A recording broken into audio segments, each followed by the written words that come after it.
Hello students. तो last video में मैंने आपका टॉपिक करवाया था centre of mass of rigid body. तो अब आपका मेरा जो टॉपिक है that is the motion of centre of मास। ठीक है, तो मोशन ऑफ सेंटर ऑफ मास को बताने से पहले मैं बताना चाहूँगी जो मैंने position vector of centre of मास लिखवाया था किस तरीके से लिखवाया था, तो वहाँ से हम इस टॉपिक को स्टार्ट करेंगे। तो position vector of centre of मास, ठीक है, ऑफ बॉडी, ठीक है, ऑफ ए बॉडी कैसे देते हैं बेटा हम, वेक्टर आर, अगर वो जो बॉडी है नंबर ऑफ पार्टिकल से मिलकर बनी है, समेशन यानी कि sigma m i r i, ठीक है, अपॉन में टोटल मास, ठीक है, दैट इज़ द इक्वेशन। तो आप इसको किस तरीके से लिखते हो, एम इंटू में कैपिटल आर, यहाँ मल्टीप्लाई करिए, then this is equal to the, आप इसको यहाँ भी कर सकते हो, it implies m capital R vector is equal to the sigma m i r i, ठीक है। तो ये सिग्मा जो 1 to n होता है तो पहले 1 रखिए, m1 r1 plus m2 r2, last में टर्म कौन सी आएगी बेटा, mn rn, ठीक है, इस तरीके से आएगी। अब हम क्या करेंगे, इस इक्वेशन को डिफरेंशिएट करेंगे, ठीक है, ऑन डिफरेंशिएटिंग बोथ साइड,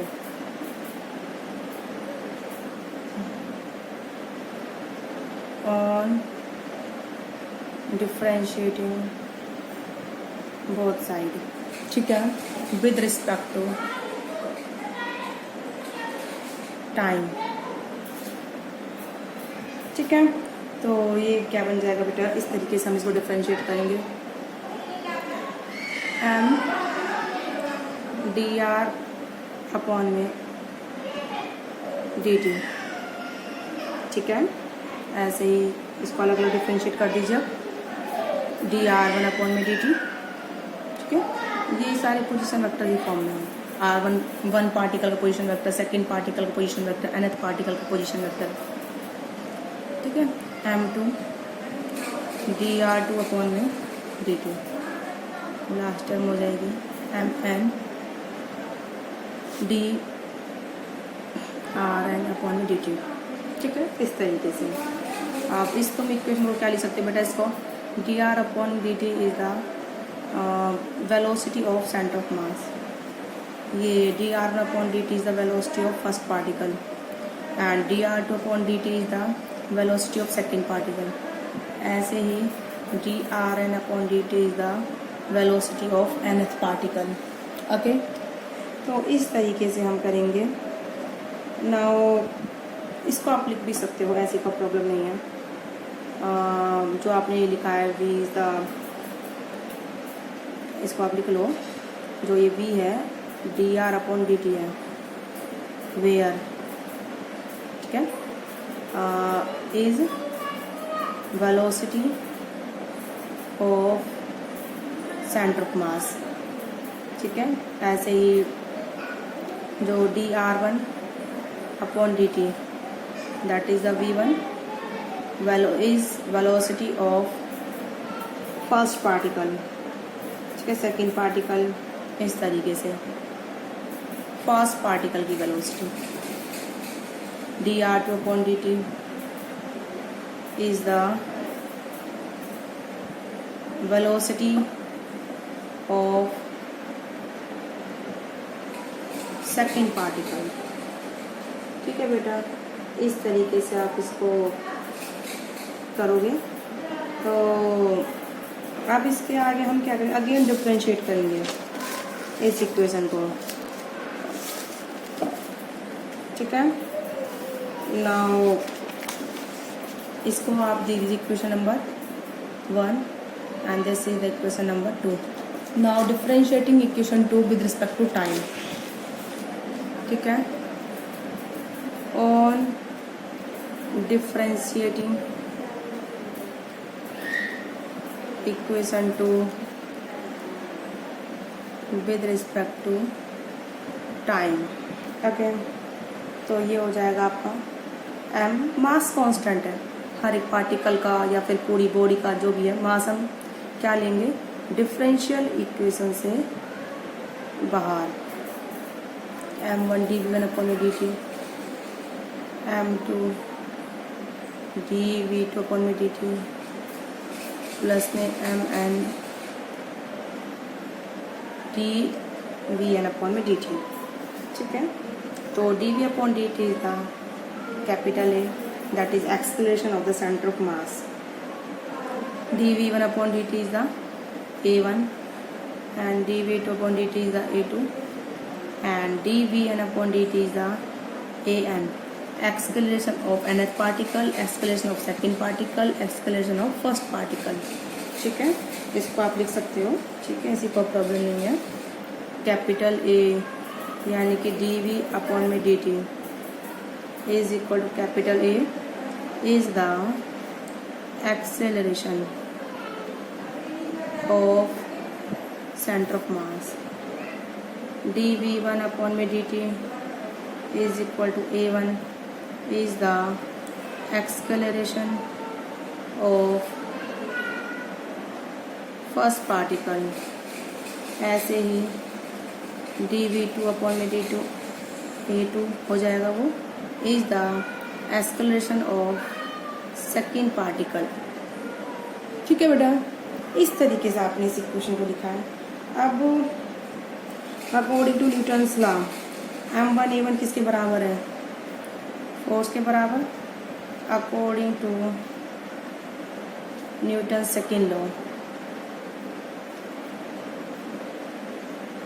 ठीक है, according to Newton second law क्या है बेटा, first m1 a1 is the force on first particle, m2 a2 is the force on second particle। ठीक है, तो एंड जो ये है total mass of the body and total acceleration of the centre of मास। ठीक है, तो आप इसे किस तरीके से लिख दोगे, m1 a1 is force on first particle। ठीक है, तो इसको हम क्या लिख देंगे, F1 is force on first particle and F2 is equal to the m2 a2 is force on second particle। ठीक है, तो it implies equation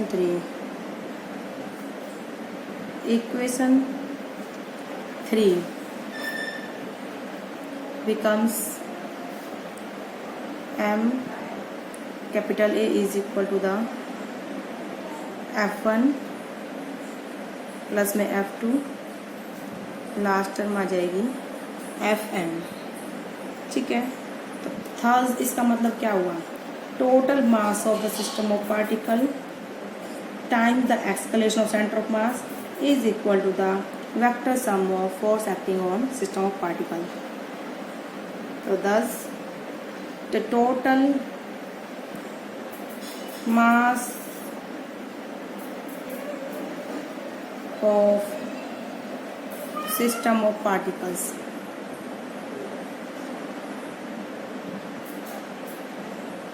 times the acceleration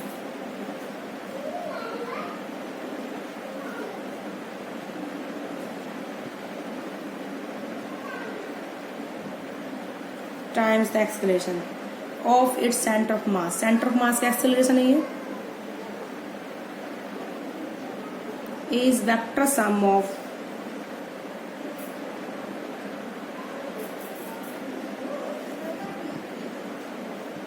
ठीक है, vector sum of all the forces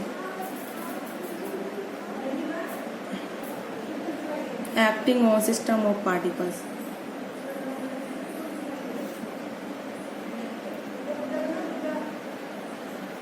acting on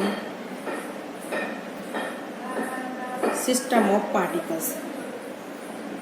ठीक है, तो इस तरीके से आप करोगे। इसका मतलब क्या हुआ, मतलब जो भी हम एक्सटर्नल फोर्स लगेगा आउटसाइड द सिस्टम वो कहाँ जाकर लगेगा बेटा, सेंटर ऑफ मास से।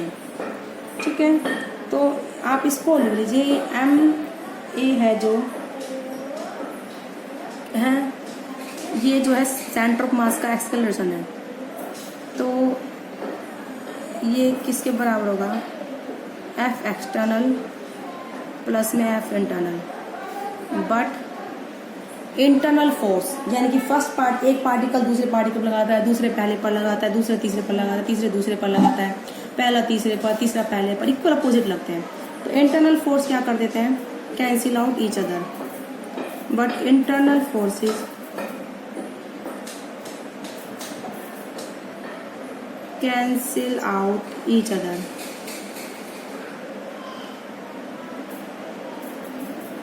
ठीक है, therefore M capital A is equal to the only force external.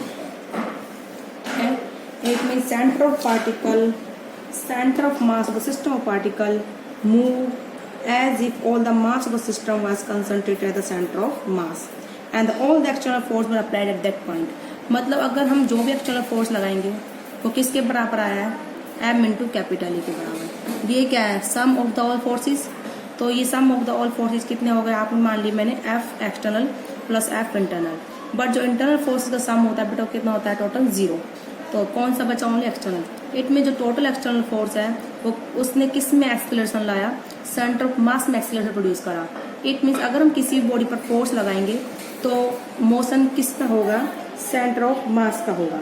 ठीक है, यानी कि all the external forces are applied, जो भी हम फोर्स एक्सटर्नल लगाएंगे वो सारे कहाँ जाकर लगेंगे, exerted at the point of centre of मास। इस पॉइंट पर जाकर लगेंगे वो सेंटर ऑफ मास पर। तो इसको आप लिख लीजिए, ये जो इक्वेशन है क्या स्टेट करती है, इट स्टेट दैट, ठीक है, the centre of mass of system of particles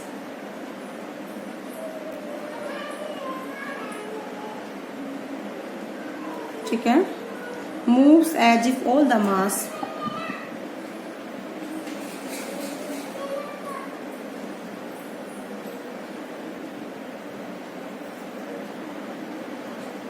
ठीक है, as if all the mass of system was concentrated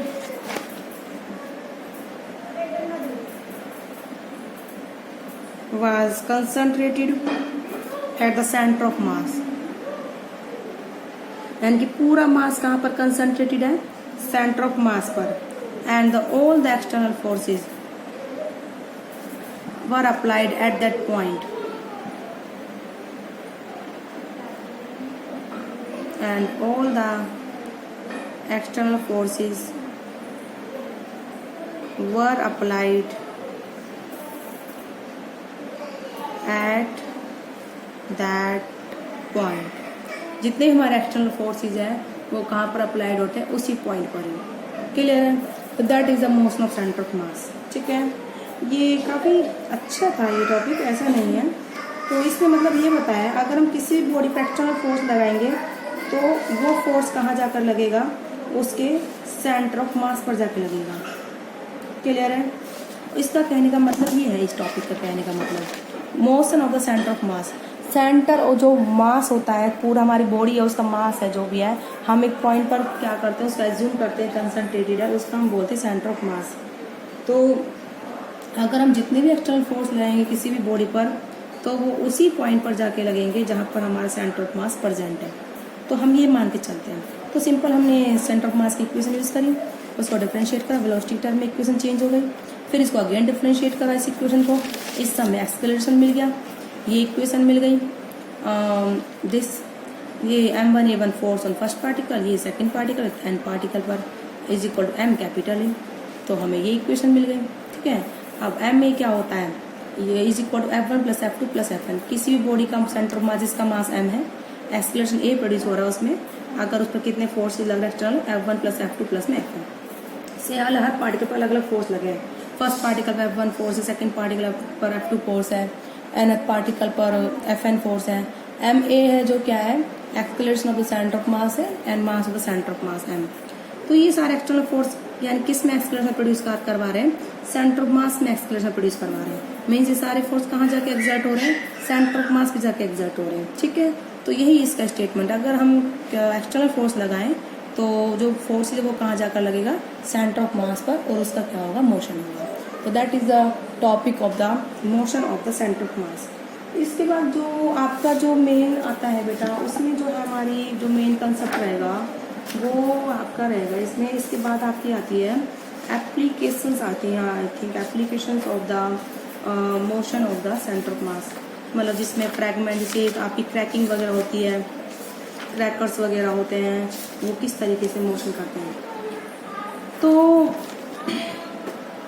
उससे पहले, एप्लीकेशन से पहले, तो हम पहले कराएंगे linear momentum of system of particles.